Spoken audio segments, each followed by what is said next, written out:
What's up, you guys? Welcome back to the channel, and as always, I appreciate all the love and support. In today's video, we're gonna talk about a topic that just I can't wrap my head around. Like, I just don't understand.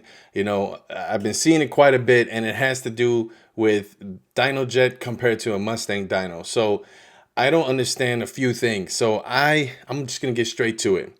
I was watching this channel here on YouTube, and that channel, I mean, I keep an eye on it quite a bit. But they were doing some dyno pulls. I don't know if that shows, but they were doing some dyno pulls on a Dynojet, not on a Mustang dyno. And yes, I've heard that a Mustang dyno is known as a heartbreak dyno, which a heartbreak dyno means you're gonna get more accurate reading on your car. So if they're telling you this is how much you're making to the wheels, that's probably how much you're making to the wheels. On a Dynojet, they say that it's a little bit off. It's more of bragging right numbers as opposed to more accurate numbers. So, I mean, I do have a couple questions on that. I mean, because some of the biggest YouTube channels and some of the biggest companies out there, like shout out to Hennessy Performance, they do obviously some crazy builds, but they use a Dynojet as well. And I just don't know, why would you, it's just a question. Why would you use a Dynojet, especially if you know that the numbers are not going to be as accurate for that person as opposed to a Mustang dyno, and especially if you're such a big company where you're pretty successful, you're always busy, you always got over 15, 20 cars you're pushing a month, if not more than that, so I just don't get it, so I just wanted to see if there was anybody out there that could kind of help me out, fill me in, let me know if there's anything that I'm missing that I don't know, because I'm not no tuner or anything like that, but I'm pretty familiar with what I'm looking at, and I love watching this YouTube channel. And it's the one that I got saved here on my phone. I love watching this YouTube channel because they got pretty cool stuff going on. They got a lot of cars, and I love how they make it seem like it's so fun to work on the car, which clearly we all already know that. But my concern is they put up a 2020 brand new brand new Camaro SS. Now, granted, this guy is going to be upgrading to a stage 5 kit. This is their stage 5 kit. So he's doing everything, the cam, the heads, the exhaust, everything, valve covers, pistons, everything. This dude is doing everything. I think he's doing the blower too. So, I mean, this dude's going all out, right? But I just don't understand one thing. In the video, they put the car on the dyno, and when they put the car on the dyno, on the Dynojet is the one that they put it on.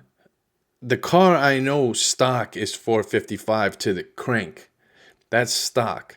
They ran it on their dyno, and they're saying that car came in. The only thing he had, before I tell you what it came in at, the only thing that guy had in that car, the person who purchased it, was a intake, air intake.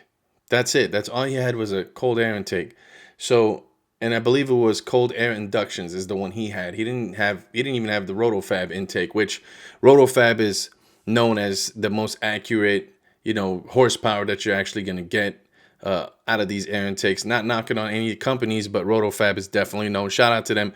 Not just because I've used them in the past on my car. I had no issues. I loved it. You feel a little bit more response. It's not a game changer where it makes your car super, super fast. It just lets everything breathe a lot better, which I feel like that's pretty awesome. You'll gain a little horsepower, here and there, but don't expect nothing all crazy. Now, this guy had the cold air inductions version, where it's the glass top where you can see the intake inside the glass cover, which is a pretty cool setup. I actually never knocked on that before. I actually really, really like that, because you could put a LED light in there and it lights it up with your engine bay and it makes it look all crazy. So either way, this guy, they ran his car on the dyno, and then once they started guessing to one another, they said, hey, what do you think this car is going to put down to the wheels? What do you think this car is going to put down to the wheels? I'm thinking in my head, this car should put down like 380 to the wheels, because it's 455 crank, right? 380, 390, it should put that down to the wheels. So they put it on their dyno, and then all of a sudden, as soon as the numbers popped up on the screen, which that's literally the screen that I'm on right now, as soon as the numbers popped up on the screen, it says it's 435 to the wheels and it's 445 torque. Now, the car is 455 horsepower and 450 torque.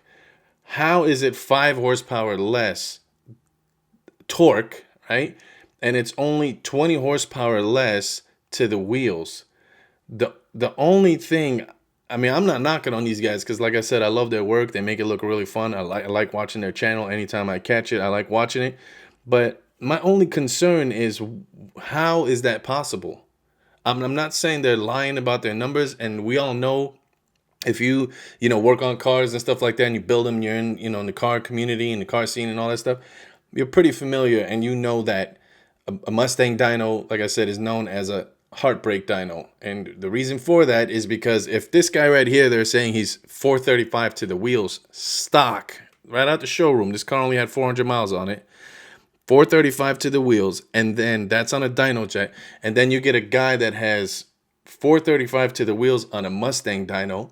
The guy on the Mustang dyno's probably higher horsepower than the guy on the Dynojet, because I just can't see that happening, that it's 435 to the wheels on that deal. Here's what I've been told.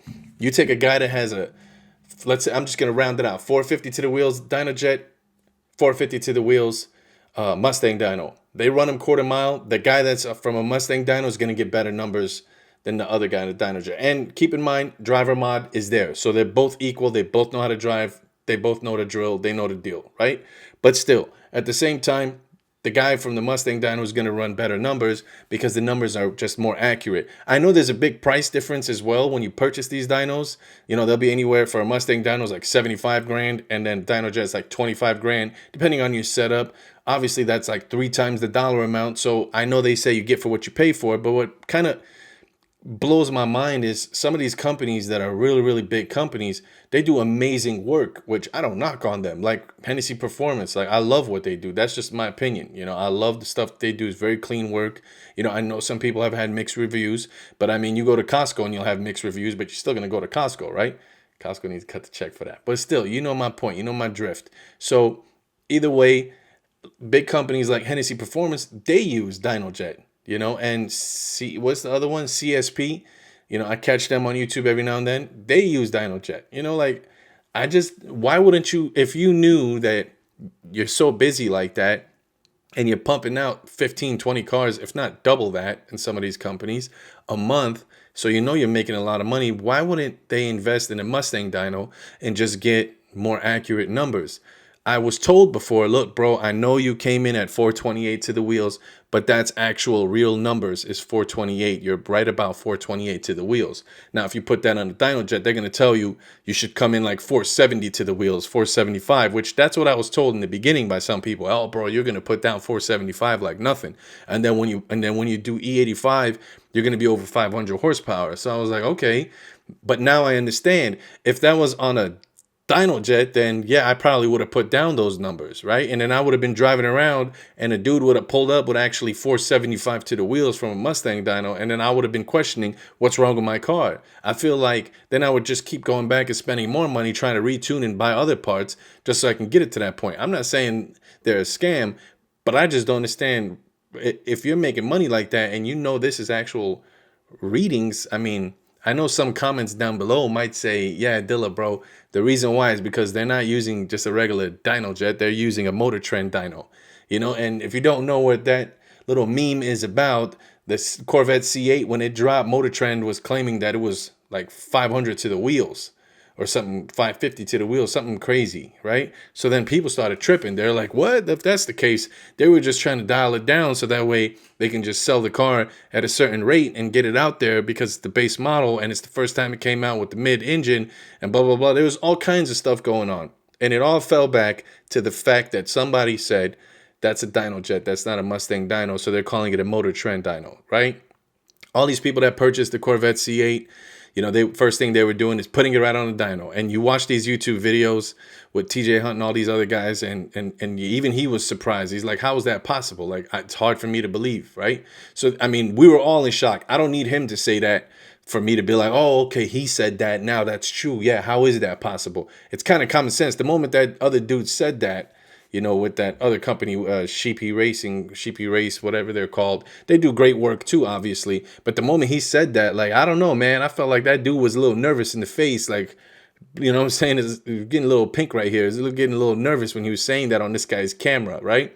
So, I'm not doubting them, but once again, it's like the dyno that they were using, I believe, was Dynojet. So, if anybody out there can answer for me, we don't need to go too deep into, you know, all the other cars and why they're pushing those numbers and why this guy's numbers are showing that.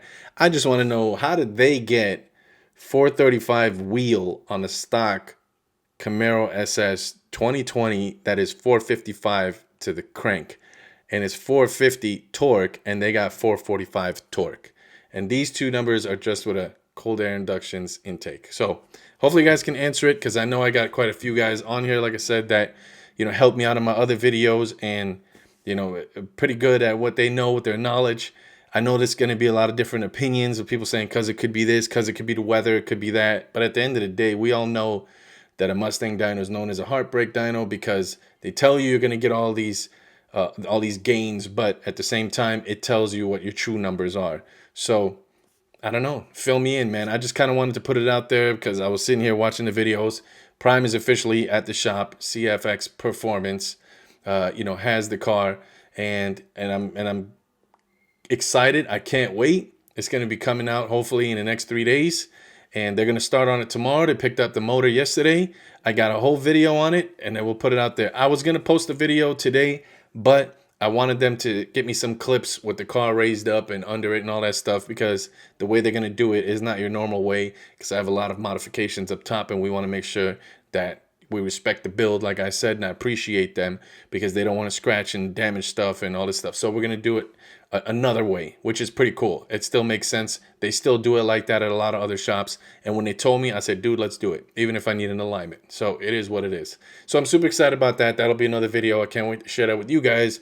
But for now, if it's your first time on my page, be sure to hit that subscribe button. Show your boy some love. Give the video a thumbs up. It definitely helps out the channel. You guys have been doing absolutely amazing. I've been getting a lot of likes, a lot of comments, and a lot of shares at the same time. People are messaging me on Instagram saying, I saw your YouTube channel, and I really appreciate the content, and ask me questions on the things that I've experienced, so that way I can share it with you. That way you don't have to go that route, which is awesome, because I'm glad that I can be the front line to tell you, hey man, don't do it like that, because this is what happened, right? So either way, man, I really appreciate you guys. Everybody out there on TikTok too. In the last video, I got a message saying I follow you on TikTok and on this YouTube page, so I appreciate it, man. Camaro ZLS, that's my Instagram. Camaro ZLS, that is my TikTok.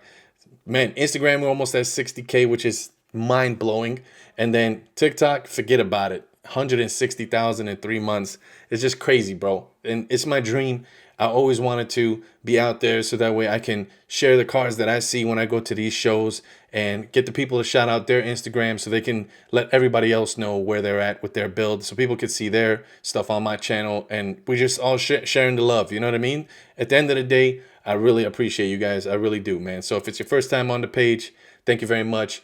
If you're returning back from my other previous videos, and you're already a Prime subscriber, then I appreciate it, man, at the same time. So enough talking, man. I'm talking your ears out. Just answer the question. Let me know how these guys are getting those numbers, and I'll see you guys on the next one. A Dilla, Priminator, out. Peace. I think the girls with their nails done now.